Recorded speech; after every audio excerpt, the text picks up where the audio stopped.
গতকাল রাতে হাসনাবাদ থেকে গ্রেপ্তার করেছেন হাজার থানার পুলিশ গোলাম হোসেন মোল্লা এবং প্রাথমিক জেরায় পুলিশ জানতে পেরেছে গোলাম হোসেন মোল্লা ওই ঘাতক ট্রাকের খালাসি ছিল। কেননা প্রত্যক্ষদর্শীরা পুলিশকে জানিয়েছিল যে গাড়িতে চালক একাই ছিলেন, কিন্তু গোলাম হোসেন মোল্লা জেরায় দাবি করেছেন যে সে সেই খালাসি ছিল এবং তাকে সেদিনকে সকালবেলা রাজবাড়ি মোড় থেকে ট্রাকে তোলা হয় এবং ট্রাকে করে নিয়ে যাওয়া হয় শিরিষতলা। সেখান থেকে ট্রাক ঘুরিয়ে নিয়ে আসে কলুপাড়ার কাছে এবং তারপরে চালক বদল হয় এবং তারপরে দুর্ঘটনা ঘটে। এবং যেটা জানা যাচ্ছে সেই সময় দুর্ঘটনার সময় চালকের সঙ্গে একসাথে ঝাঁপ দেয় এই গোলাম হোসেন মোল্লা এবং তারপর তারা পালিয়ে যায় একটি বাইকে করে মালঞ্চর দিকে। এই সমস্ত জেরায় প্রাথমিকভাবে পুলিশ জানতে পেরেছে এবং সমস্ত কিছু খতিয়ে দেখছে পুলিশ, এবং আজকে গোলাম হোসেন মোল্লাকে নিজেদের হেফাজতে চেয়ে আবেদন জানাবে পুলিশ এবং বসিরহাট মহকুমা আদালতে পেশ করা হবে।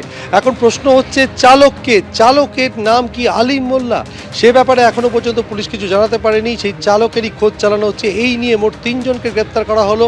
এর আগে যাকে গ্রেপ্তার করা হয়েছিল সেই কুদ্দুস ভোলানাথ ঘোষকে বাড়ি থেকে অর্থাৎ সরবিরিয়ে থেকে বেরোবার পর মোটর বাইকে করে অনুসরণ করছিল, ঘটনাস্থল পর্যন্ত গেছিল এবং বারবার ফোনে তার কথোপকথনের রেকর্ড পুলিশের হাতে এসছে যে চালকের সঙ্গে কুদ্দুস যোগাযোগ রাখছিল। এর পাশাপাশি উত্তম সর্দার গোটা ঘটনাটা পরিচালনা করছিল, তার প্রমাণ পুলিশের হাতে এসছে এবং উত্তম সর্দার যিনি শেখ শাহজাহানের ঘনিষ্ঠ এবং গ্রেপ্তার হয়েছিল সন্দেশখালী কাণ্ডে, সেই শেখ শাহজাহানের সঙ্গে উত্তম সর্দারের ঘনিষ্ঠতা যে এখনও বজায় রয়েছে। শেখ শাহজাহান জেলে যাওয়ার পরেও কালকে তাকে গ্রেপ্তার করার পর আরও স্পষ্ট হয়েছে উত্তম সর্দারকে গ্রেপ্তার করা যাবে। এই নিয়ে মোট গ্রেপ্তারের সংখ্যা বেড়ে দাঁড়িয়েছে 3। ধন্যবাদ সুমিরা।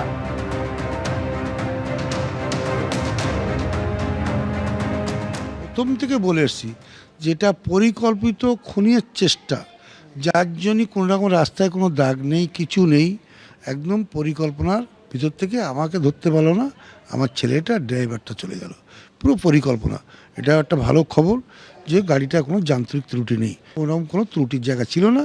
ও ইচ্ছা করেই আমাকে মার্ডার করার জন্য এখানে গিয়েছিল। জনের বিরুদ্ধে অভিযোগ করা আছে। এবার যে নামগুলো আমার এফআইআরে দেওয়া আছে, হয়তো তাদের জন্য প্রশাসন প্রচণ্ডভাবে চেষ্টা করছে, নিশ্চয়ই তাদেরকে অ্যারেস্ট করে নেবে। আমার এইটুকু আত্মবিশ্বাস আছে। দুজনকে গ্রেফতার করলো, সেই দুজনের গ্রেফতার এটাকে সঠিক না? আপনি যাদের বিরুদ্ধে মূল অভিযোগ করছেন তাদেরকেই আগে গ্রেফতার করা দরকার বলে মনে করছেন? এখন পুলিশ প্রশাসন নিশ্চয়ই তাদের তদন্তের উপরে কিছু না কিছু না। এই যে গোটা ঘটনাটা, সেটা কি পরিকল্পনা মাফিক খুনের চেষ্টা?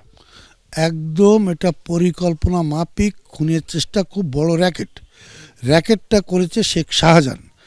জেল থেকে বসে এর আগে অনেকবার অনেককে চমকিয়েছে। ও জেল থেকে বসে ফোনটা করে শেখ শাহজাহানের বউ তসলিমা বিবির ক্যাডার বাহিনীর কাজ করে এখানে মুসলিম শেখ সবিতা।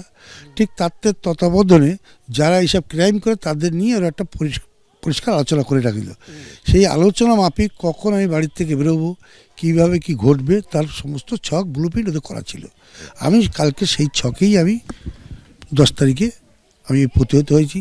আমার সন্তানকে হারাইছি, ড্রাইভারকে হারাইছি। ঈশ্বর কোনো কারণে আমাকে বার করে দিয়েছে। গাড়ি থেকে বেরিয়েও যেটা আমি উপলব্ধি করলাম যে ওখানে এমন কিছু লোক পৌঁছে গেছে, তারাও আমার জীবনটা নিয়ে নিতে পারে। তারা ওই শাহজাহান লবির ছেলেপেলে। কোনো রকমে আমি সেখান থেকে প্রাণে বেঁচে মিনাকা হসপিটাল, সেখানে সঙ্গে সঙ্গে পুলিশ সিকিউরিটি পেয়ে গেছি। ওখান থেকে আমি এমআরআই মুকুন্দপুর হসপিটালে চেক আপ করে অসুস্থ অবস্থায় বাড়ি আসি। এবিপি আনন্দ, এগিয়ে থাকে, এগিয়ে রাখে।